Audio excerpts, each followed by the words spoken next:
Halo semuanya, pernah nggak sih kepikiran seberapa besar sebenarnya kendali kita atas hidup kita sendiri?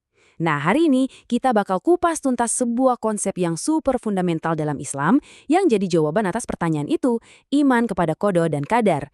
Dan ini bukan cuma soal pasrah sama takdir loh ya, tapi justru tentang gimana kita bisa menemukan kekuatan dan tujuan hidup di dalamnya. Nah ini dia nih, pertanyaan sejuta umat kan? Kalau semuanya emang udah ditulisin, udah ada skenarionya, terus buat apa dong kita capek-capek usaha? Ngapain sekolah, kerja, berjuang? Pertanyaan ini jujur aja sering banget bikin kita bingung. Tapi tenang, ini inti dari pembahasan kita. Yuk, kita cari jawabannya bareng-bareng. Oke, kita mulai dari dasarnya dulu ya, fondasinya. Jadi, iman kepada qada dan qadar ini bukan sekedar anjuran, tapi ini adalah rukun iman yang keenam. Pilar terakhir yang melengkapi dan menyempurnakan keimanan seorang muslim. Jadi bisa dibilang, tanpa ngerti konsep ini, puzzle keimanan kita itu ya belum lengkap gambaran besarnya. Coba deh kita lihat kutipan super penting dari hadis Jibril ini. Perhatian ya kalimatnya. Kita diminta beriman kepada takdir yang baik maupun yang buruk. Ini kuncinya. Jadi bukan cuma pas lagi dapet yang enak-enak aja kita percaya. Justru saat diuji dengan hal yang terasa buruk pun, keimanan kita diuji. Ini bukan pilihan, tapi satu paket utuh dari keyakinan. Intinya apa?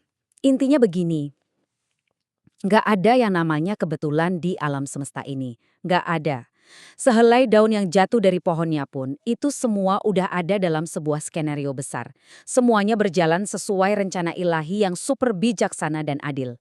Nah ini landasan berpikir kita yang paling utama sebelum kita melangkah lebih jauh.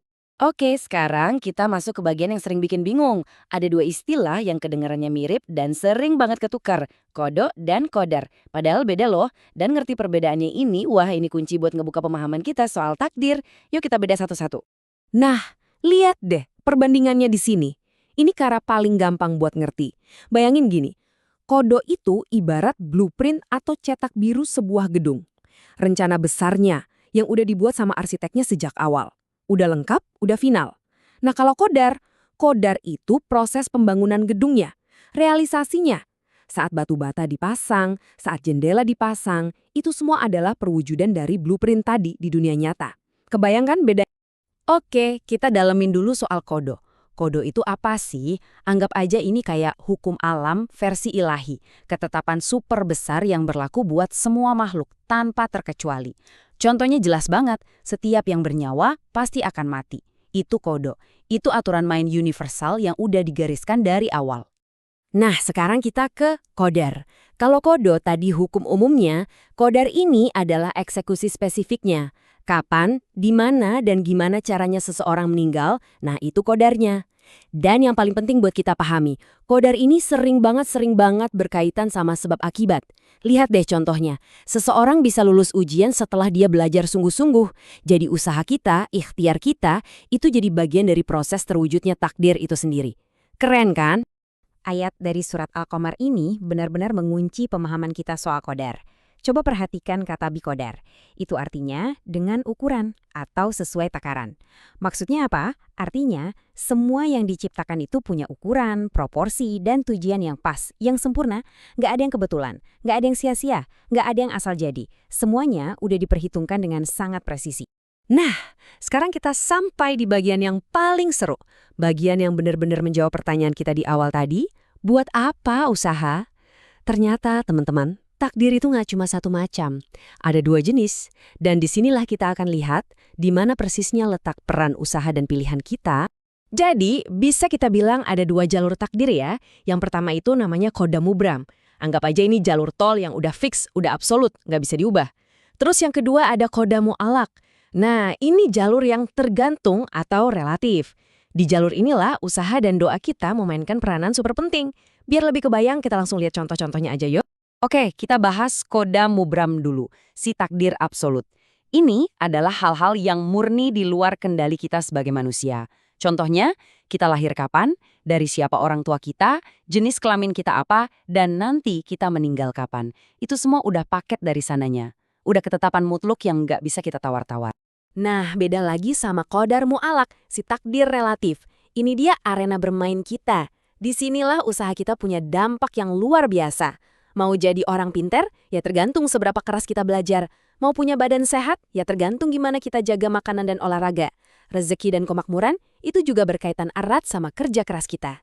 Jadi terjawab kan, disinilah pentingnya usaha kita. Sangat-sangat penting. Oke, kita udah ngerti teorinya. Terus, so what? Apa gunanya kita tahu semua ini buat kehidupan sehari-hari? Wah, ternyata dampaknya gede banget loh. Kalau kita paham konsep takdir ini dengan benar, ini bisa jadi resep jitu buat ngebangun mental yang tangguh dan positif.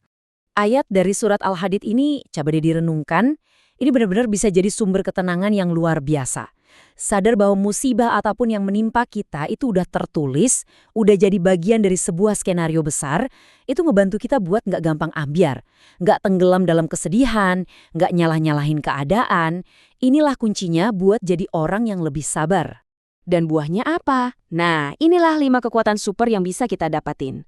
Dengan iman pada takdir, kita jadi sabar pas lagi jatuh dan tetap rendah hati pas lagi di atas.